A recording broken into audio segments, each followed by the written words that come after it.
하나님의 은혜와 또 여러분들의 기도 덕분에 미얀마 선교 사역을 은혜 중에 잘 마치고 또 휴가까지 잘 보내고 지난주에는 유튜브로 여러분과 함께 예배를 드렸습니다. 유튜브로 여러분 예배 드리는 모습도 보고 함께 예배 드리다가 이렇게 직접 여러분의 얼굴을 보니 하나님의 얼굴을 보는 것처럼 행복하고 기쁘고 반갑습니다. 우리 한번 이렇게 인사했으면 좋겠습니다. 당신의 얼굴을 보니까 하나님의 얼굴을 본 것처럼 반갑습니다. 우리 서로 축복합시다. 당신의 얼굴을 보니까 하나님의 얼굴을 보는 것처럼 반갑습니다. 아멘. 오늘 말씀은 힘은, 파워는 어디에서 오는가 하는 말씀입니다. 우리가 신문이나 방송을 보면 G2, G7, G20 이런 말들을 많이 봅니다. 이 G라고 하는 것은 그룹의 약자고 뒤에 붙은 숫자는 G2는 두 개의 나라, 두 개의 강력한 힘의 나라, 미국과 중국을 뜻합니다. G7은 강대국 7개의 나라를 말하고 G20은 우리나라를 포함한 선진국 20개 나라를 뜻합니다. 이렇게 나라도 힘을, 기업도 힘을, 우리 개개인도 다 힘과 파워를 갖기를 원합니다. 그렇다면 과연 그 힘은 어디에서 나오는 걸까요? 아주 좋은 예가 삼손 이야기입니다. 이스라엘의 삼손이라는 아주 힘센 사사가 있었습니다. 삼손은 얼마나 힘이 셌든지 맨손으로 사자를 때려잡고 찢어버렸고 당나귀 나귀 턱뼈 하나로 1,000명의 블레셋 적군을 때려 죽일 정도로 헤라클레스와 같은 그런 강력한 힘의 사람이었습니다. 과연 그런 강력한 힘은 어디에서 나오는 걸까요? 이 질문을 대신해 준 사람이 있습니다. 바로 이스라엘의 적군이었던 블레셋의 스파이, 여자 스파이 들릴라입니다. 이 들릴라가 삼손에게 이렇게 묻습니다. 당신의 큰 힘이 무엇으로 말미암아 생기며 도대체 당신은 어디에서 그런 힘이 나옵니까? 어떻게 하면 능히 당신을 결박하여 굴복하게 할 수 있을는지 내게 말하라. 레위기 26장을 보면은 힘이 어디에서 나오는가를 성경은 분명하게 기록해 놓고 있습니다.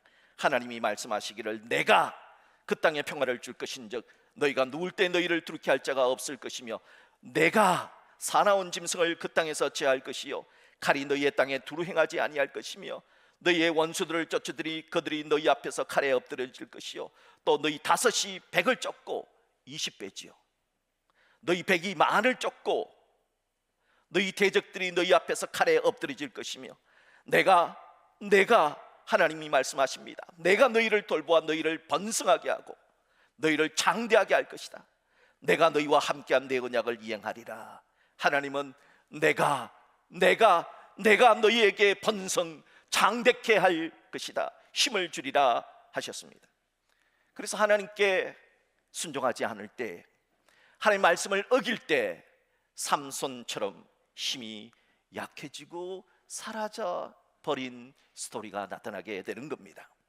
우리 다 같이 레위기 26장 14절로 17절을 합독하겠습니다.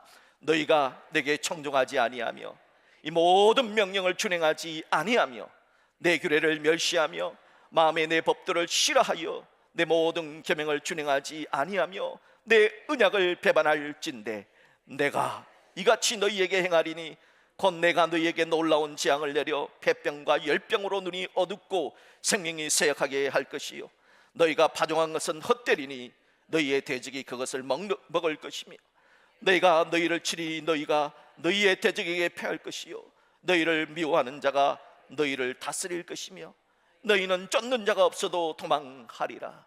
삼손의 인생이 똑 이랬습니다.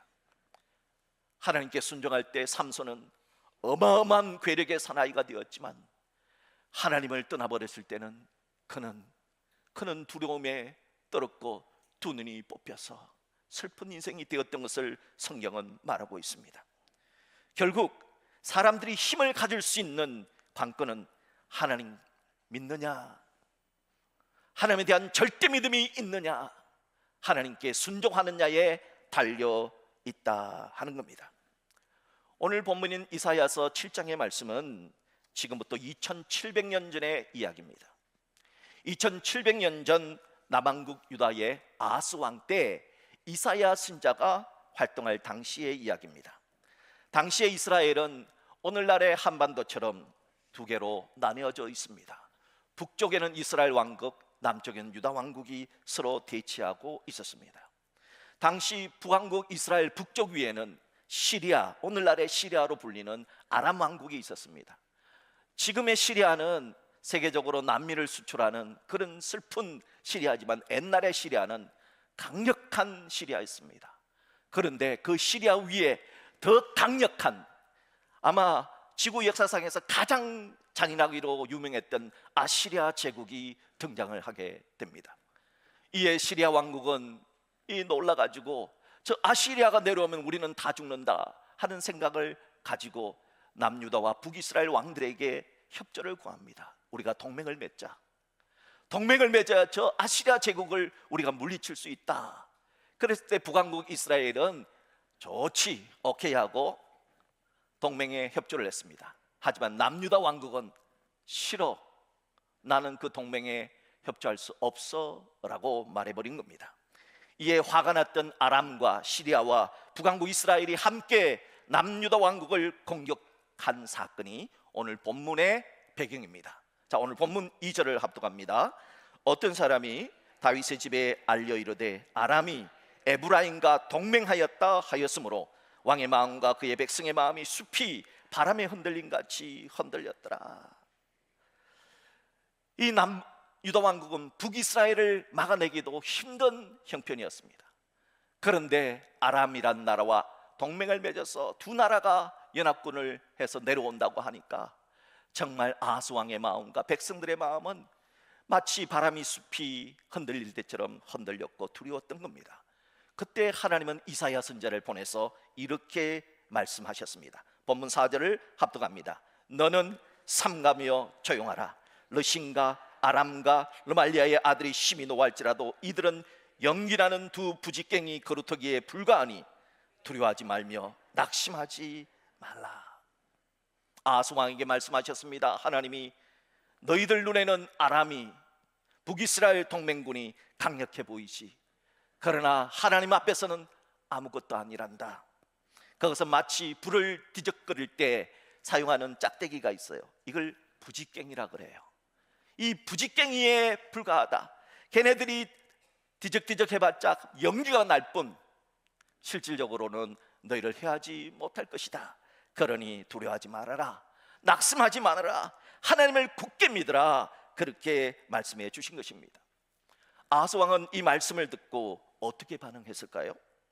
우리가 아하스 왕이 어떤 사람인지를 안다면 아하스 왕은 이렇게 말씀하신 하나님의 말씀 덕분에 다른 사람들보다 몇 배 아니 몇십 배 아니 몇백 배 감사의 감사를 하나님께 드려야 했을 것입니다.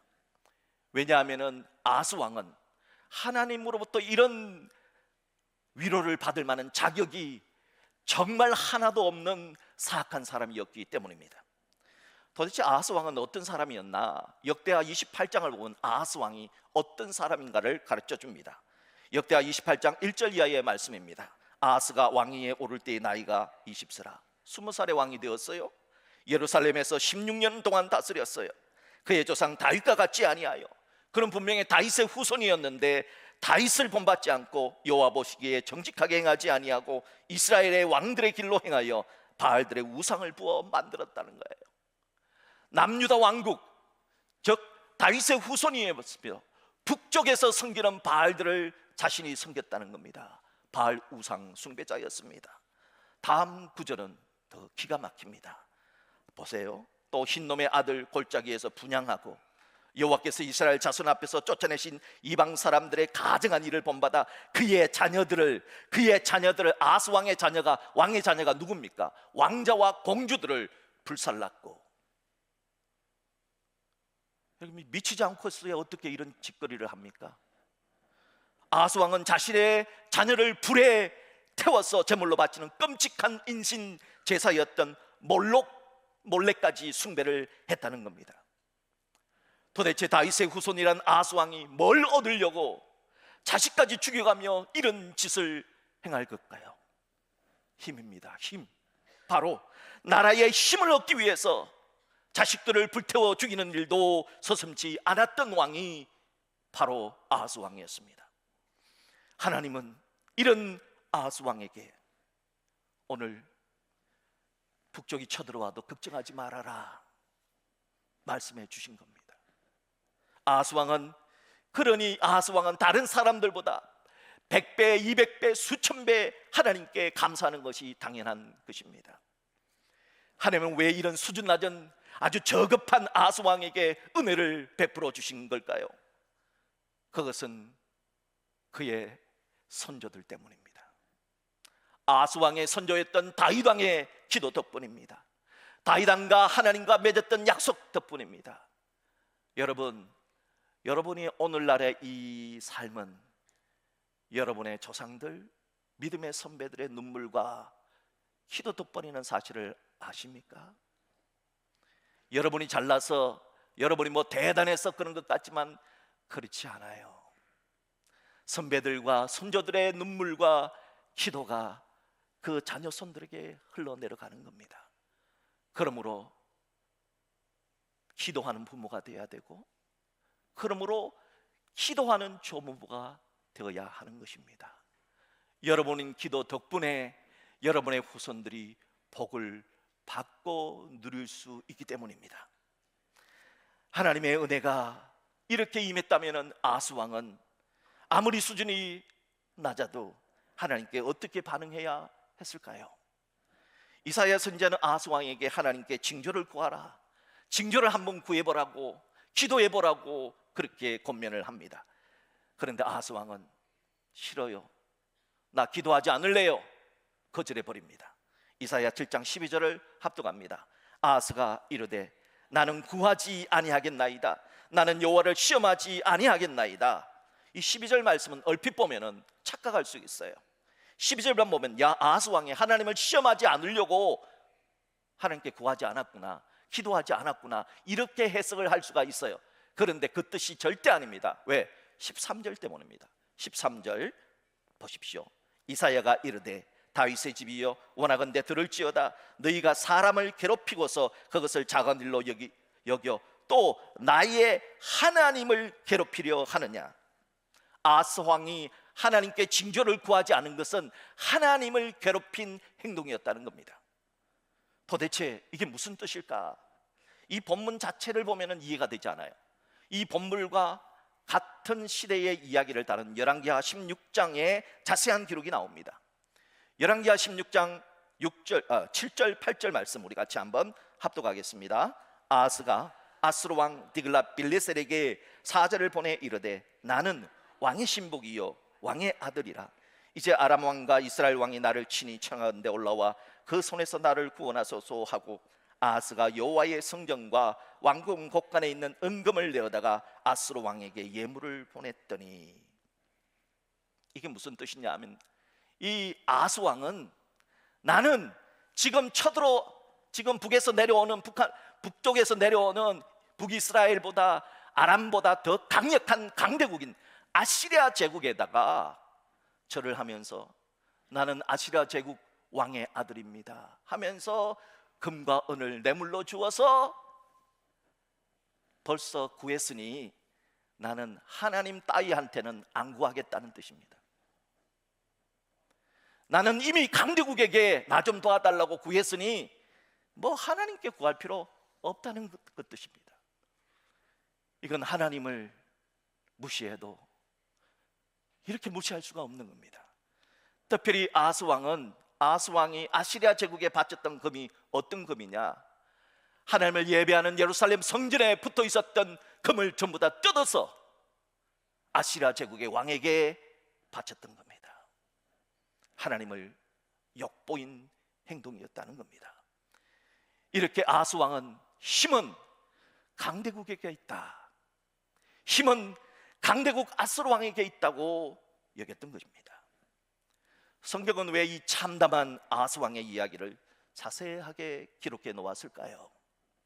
힘은 강대국을 의지한다고 생기는 것이 아님을 깨닫게 해 주시기 위해서입니다. 열왕기하 20장에 가면 이런 악한 행동을 보고 자랐던 아사 왕의 아들이 있습니다. 그 사람이 바로 히스기야 왕입니다. 히스기야 왕은 아버지 아하스 왕이 힘을 얻기 위해서 몰렉신에게 자신의 여동생과 남동생을 불태워서 몰렉신에게 제사 지르는 모습을 보고 자랐습니다. 히스기야 왕은 장남이었기 때문에 다음 왕위를 이어야 되기 때문에 히스기야 왕은 손대지 않았습니다. 그러나 히스기야를 제한 나머지 왕자들과 공주들을 불태워서 죽였던 아버지의 그 끔찍한 만행을 보고 자랐습니다. 또한 아버지 아하스 왕이 아람과 북이스라엘 연합군이 쳐들어왔을 때 예루살렘 성전의 금을 다 벗겨내어서 강대국 아수르 제국에 상납하는, 그리하여 국가의 위기를 잠깐 모면하는 모습도 봤습니다. 하지만 히스기야 왕은 그의 아버지 아하스 왕처럼 하지 않았습니다. 왜냐? 아버지의 방법은 일시적으로는 힘을 얻을 수는 있지만, 일시적으로는 위험을 피할 수 있지만 영원하지 않다는 사실을 알았기 때문입니다. 그는 하나님을 신뢰했습니다. 그래서 히스기야 왕은 왕이 되자 성전문을 활짝 열고 제사장과 레인을 불러들여서 성전을 정결케 하였고, 우상을 불태우며 온 백성이 다시 하나님을 예배하도록, 하나님을 찬양하도록 종교개혁을 단행했던 왕이 히스기야 왕입니다. 히스기야 왕은 진짜 힘은 우상을 숭배한다고 나오는 것이 아니다. 우상 숭배에서 힘이 나오는 것이 아니라, 강대국을 섬긴다고 힘이 나오는 것이 아니다. 진짜 힘은 하나님에 대한 굳센 믿음에서 나오는 것이다. 하나님의 말씀에 순종할 때 힘이 나오는 것이다. 믿었어. 그렇게 살았기 때문입니다. 하나님은 그런 히스기야 왕에게 정말 세상 사람들은 도저히 1년에 한 번, 아니 평생 한 번 없을 수 있는 그런 기적 두 가지를 히스기야 왕에게 내려주셨습니다. 첫 번째, 히스기야 왕이 체험했던 기적은 BC 701년 아수르 왕 산헤립이 20만의 군사를 이끌고 유다를 침공해 왔을 때입니다. 46개의 성읍을 함락하고 예루살렘을 포위했습니다. 왜냐하면 히스기야 왕의 아버지 아하스 왕은 아수르 제국을 정말 잘 섬겼는데, 그의 아들 히스기야 왕은 전혀 하나님을 섬기고 아수르를 섬기지 않았기 때문에 아수르 왕 산헤립이 화가 나서 20만 대군을 이끌고 공격을 해왔던 겁니다. 그런데 그때 히스기야 왕은 두려움 속에서도 선지자 이사야와 함께 하나님께 간절히 기도했습니다. 그러자 열왕기하 19장 35절의 말씀처럼 이 밤에 여호와의 사자가 나와서, 천사가 나와서 아수르 진영에서 군사 18만 5천 명을 친지라. 아침에 일찍이 일어나 보니 다 성장이 되었더라. 히스기야 왕의 기도에 하나님은 18만 5천의 적군을 하룻밤 사이에 멸해주시는 기적으로 응답해 주셨습니다. 사람들은 이 이야기를, 성경의 이야기를 듣고, 야, 성경에 진짜 전설 따라 삼천리가 있구나, 그렇게 여겼습니다. 그런데 이 놀라운 사건은 영국의 고고학자 고고학의 발굴로 인해서 산헤립의 연대기라고 하는 점토판을 발견하게 됩니다. 지금 대형 박물관 55번 전시실에 보관 중에 있는데요, 이 점토판이 발견됨으로써 성경의 이 18만 5천 명이 죽었던 사건이 실제로 역사적 사건이라는 사실이 다 드러나게 되었던 겁니다. 이것이 히스기야 왕이 처음 했던 첫 번째 기적 사건입니다. 두 번째 히스기야 왕이 처음 했던 기적은 히스기야 왕이 죽을 병에 걸렸습니다. 사람들이 오래 살기 힘들다고 했습니다. 그때 히스기야 왕은 눈물로 하나님께 기도했습니다. 하나님, 제가 선하게 살지 않았습니까? 제가 하나님 보실 때 종교개혁도 하고 아버지 부왕처럼 살지 않고 정말 성실하게 살지 않았습니까? 그러니 하나님, 저를 고쳐주십시오. 지금 나라가 어렵습니다. 제가 죽으면 이 나라가 어찌 됩니까? 제 생명을 보호해 주십시오. 하나님은 히스기야 왕의 기도를 들으시고 그의 생명을 15년 더 연장시켜 주시는 놀라운 기적을 행해 주셨습니다. 이런 히스기야 왕의 두 가지 기적 이야기는 진짜 힘은 어디에서 나오는가? 하나님으로부터 나온다는 사실, 그리고 순종이 기적을 불러온다는 진리를 가르쳐 주는 것입니다. 기억하십시오. 순종이 기적을 가져다 주는 겁니다. 오늘 말씀의 주제처럼 구약 성경에서 힘이 어디서 나오는가를 잘 알려준 사람을 한 사람 더 꼽자면 다윗을 들 수가 있습니다. 사무엘상 17장에는 17살의 청년 다윗이 키가 270, 그리고 갑옷의 무게만 해도 56kg이 되는 무시무시한 적장 골리앗을 물리친 장면이 나옵니다. 성경은 이런 골리앗을 물리친 사람이 17살의 청년 다윗이 용맹했다 하는 것을 강조하기 위해서 성경에 기록한 것이 아니에요. 그렇다면 왜 다윗 이야기를 성경에 이렇게 자세하게 기록을 했을까요?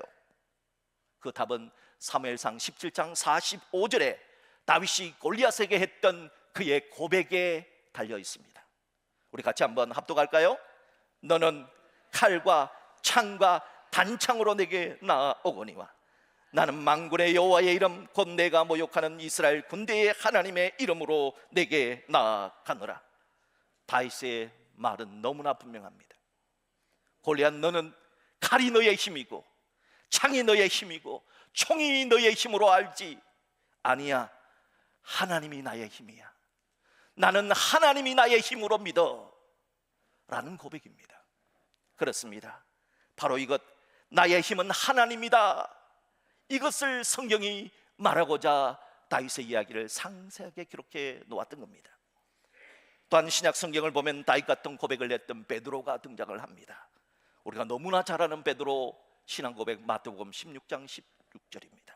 시몬 베드로가 대답하여 이르되 주는 그리스도시요 힘을 주시는 주님은 예수님, 메시아는 예수님이시요 살아계신 하나님의 아들이십니다.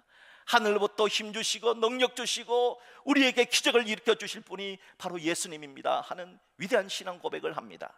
자, 그때 이렇게 고백하면은 베드로가 굉장히 똑똑해서 베드로가 뭐 잘났어, 야 그런 놀라운 사실을 알았구나, 이렇게 이해할 수 있어요.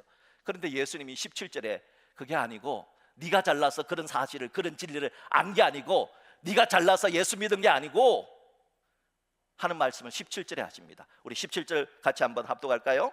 예수께서 대답하여 이르시되 바요나 시몬아 내가 복이 있도다. 이를 내게 알게 한 이는 혈육이 아니요 하늘에 계신 내 아버지시니라.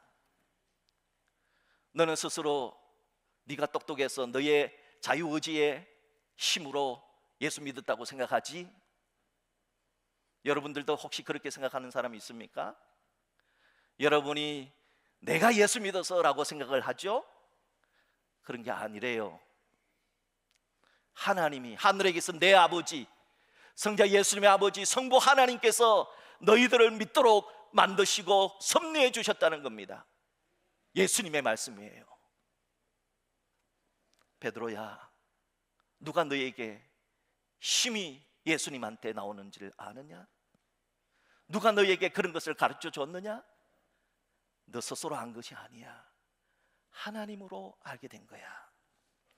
사랑하는 성도 여러분, 다윗이 골리앗에게 했던 고백, 너는 칼과 창과 단창으로 내게 나아오거니와 나는 만군의 여호와의 이름 곧 내가 모욕하는 이스라엘 군대 하나님의 이름으로 내게 나아가노라 하는 이 다윗의 고백이나 주는 그리스도시요 살아계신 하나님의 아들이십니다 하는 이 베드로의 고백은 모두 하나님으로부터 힘이 나오고 지혜가 나오고 기적이 나온다 하는 것을 말합니다. 부디 이 진리를 굳게 믿으시는 여러분 되시기를 주의 이름으로 축복합니다.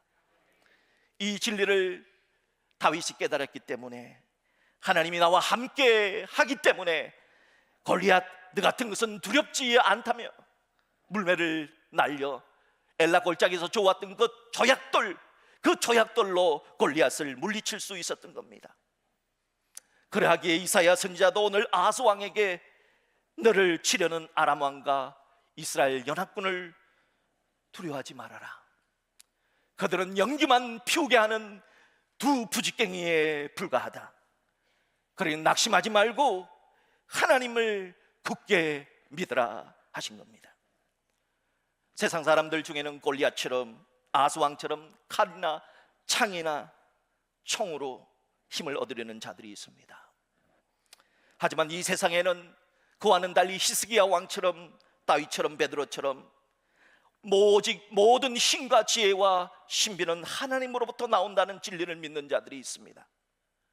그들이 바로 우리 크리스찬입니다.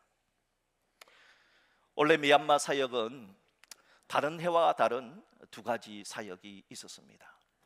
자세한 미얀마 사역 보고는 오늘 오후 찬양 예배 시간에 하게 될 겁니다. 하지만 두 가지 사역만 이 시간 잠시 말씀드리려고 합니다. 먼저 올리브트리 유치원 20명 학생들이 있는데 그 학부형들을 전부 다 모아놓고 실시했던 유치원 학부모 교실이 있었습니다. 이를 위해서 특별히 현재 유치원 교사로, 유치원의 원장으로, 때로는 부원장으로 계신 우리 김민경 집사님, 최동숙 집사님, 이선아 권사님, 또 유목사님 부인인 김연희 사모님, 유치부의 박미란 목사님이 정말 열심히 우리가 미얀마 가기 전 3주 전부터 알찬 준비와 도움으로 이경옥 권사님과 저희 집사람이 유치원에 그 부모들을 대상으로 교육을 했습니다. 그런데 반응이 너무 좋았습니다. 그래서 어제 통화를 했더니 어떠냐 그랬더니 뭐 3명이나 더 들어오겠다고 지금 뭐 유치원에서 그랬어요. 그리고 여러분들이 또 그 커피 마셔가지고 우리 대형 카페 커피 마셔주시잖아요. 그 돈에서 우리가 이번에 100만 원 정도 아이들 뭐 저 수영할 수 있는 튜브도 사가지고 갔고, 하여튼 바리바리 사가지고 가가지고 전해줬습니다. 우리 유치원에 오면 이런 수영장도 있어요. 우리 유치원에 오면은 이 크레파스도 있어요. 저는 그 나라에는 우리처럼 이게 다양한 크레파스가 없어요. 색종이 더 컬러풀한 색종이가 없어요. 그래서 그걸 다 사가지고 갔어요. 얼마나 힘들었겠습니까? 그러나 또 구하기 힘든 약도 갖다 주고, 그렇게 했을 때 이 올리브트리 유치원에 많이 와야 되겠다, 그렇게 홍보를 하게 된 겁니다. 자, 이렇게 해서 저희들이 아주 좋은 반응이 있었습니다. 특별히 이번에 감동적이었던 것은 3주 전에 우리 미얀마 꿈나무 장학생들을 후원하시는 후원자 모임이 있었습니다. 그 후원자 모임에서 지금 현재 우리나라와 돈과 미얀마의 돈이 차이가 많이 납니다. 우리가 한 달에 5만 원씩 해서 그 아이들을 한 달간 공부시키는 것이 꿈나무 장학생 1:1 프로젝트예요. 그런데 지금 한국의 돈이 첫 번째는 5만 원으로 한 달을 공부시킬 수가 있었습니다. 그런데 미얀마가 군부 쿠데타가 일어나고 인플레이션이 되면서 5만 원이 아니라 2만 원만 보내면은 5만 원이 되는 거예요. 그러니까 돈이 3만 원이 남을 거 아니에요. 그 돈을 계속해서 우리가 모았어요. 이 돈을 어떻게 하면 좋겠다 고민을 하다가 우리 선교부장님이 좋은 아이디어를 냈습니다. 지금 미얀마 꿈나무 장학생들 가운데 공부 잘하는 학생 한 사람을 대한민국에 데리고 와서 유학을 시키자. 우리 여기 기숙사도 있으니까 여기 데리고 와서 그 대신 공부를 잘해야 돼. 왜냐하면 한국에 대학을 오려면은 이 커픽이라고 해가지고 한국어 능력 시험 3급, 4급, 5급을 받아야 돼요. 그래서 데리고 오자 해서 이번에 그 유학 프로젝트를 이제 승인을 해주셨습니다. 후원자들이 너무 좋습니다 해서 이 이야기를 했습니다. 이걸 꿈나무 장학생들을 모아놓고 말을 하자 통역을 하던 우리 어거스틴 목사가 갑자기 통역을 못하는 거예요. 눈물을 그냥 흘리면서 목이 메어가지고 울먹거리는 거예요. 그래서 어거스틴 목사한테 왜 그러냐 그랬더니 저도 정말 아무것도 아니었는데 하나님의 은혜로 대형교회에서 저를 미얀마에서 한국에 데리고 와서 유학시켜 주신 것, 그리고 미얀마 대형교회 담임 목사가 될 수 있도록 도와주신 것, 그것만 해도 너무 감사한데 이 흘라잉 따야 지역은 미얀마 사람들도 택시를 타면 양골에서 택시를 타고 가자 그러면 안 간대요. 택시기사가. 이유가 더럽다고. 그렇게 더럽고 그런 곳에 교회를 세우고 유치원을 세워준 것만 해도 감사한데 이 아이들은 꿈이 없고 희망이 없는데 이 아이들 지금 1대1로 연결해서 공부시켜주는 것만 해도 너무 감사한데, 이 아이들 가운데 공부 잘하는 학생을 데리고 한국에 데리고 가서 유학을 시켜준다니까, 이 자신들은 도저히 할 수 없는, 자신들의 힘으로는 불가한 이 일을 하나님께서 대한민국 대형교회를 통해서 해주신다니 너무 감사해서 목이 메어서 그냥 펑펑 우는 거예요.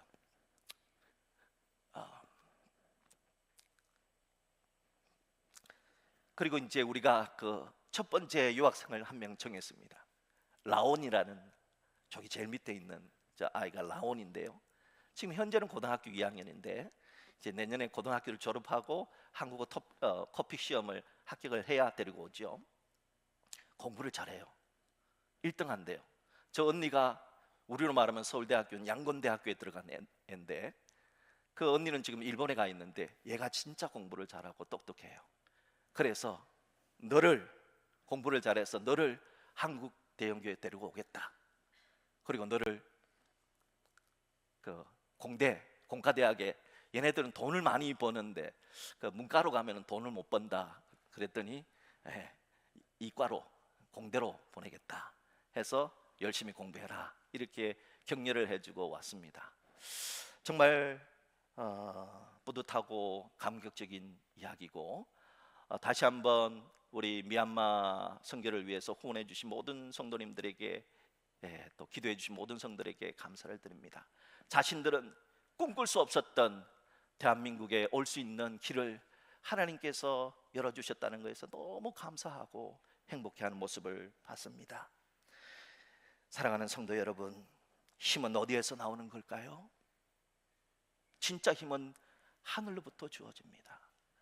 여러분, 우리 같은 사람이, 여러분, 나도 내 챙기기 힘든 사람이, 언제나 다른 사람들 이용해서 나만의 유익을 챙기려고 하는 사람이 우리잖아요. 그런 우리가 누군가를 도울 수 있는 것이 이게 우리의 힘입니까? 하나님을 믿었기 때문에 가능하잖아요. 여러분, 우리도 힘들고 어려운데 뭐 하려고 저 미얀마까지 가서, 저 힘든 데까지 가서, 미얀마 사람들도 가지 않으려고 하는 그런 흘라인 따야 지역에 가가지고 복음을 전하고 교회를 세우고 그 아이들을 공부시키고 하겠습니까? 하나님 때문이잖아요. 하나님의 힘입니다. 힘은 어디에서 나오는 겁니까? 하늘로부터 내려오는 겁니다. 기적은 하늘로부터 주어지는 것입니다. 사랑하는 성도 여러분, 지금까지 인생을 살아오면서 우리들 중에 아하스 왕처럼 골리앗처럼 힘은 칼과 총에서 나온다고 믿었던 사람들이 있다면 그 생각을 내려놓으셔야 됩니다. 힘은 어디에서 나옵니까? 하나님으로부터 나옵니다. 기적은 누가 베풀어 주십니까? 하나님이 베풀어 주시는 겁니다. 베드로처럼 지금도 우리에게 힘 주실 하나님만을 절대 신뢰하는 우리 모두가 되어서 하늘로부터 내려주는 힘과 지혜, 그리고 기적을 맛보아 살아가는 우리 모두가 될 수 있기를 주님의 이름으로 축복합니다.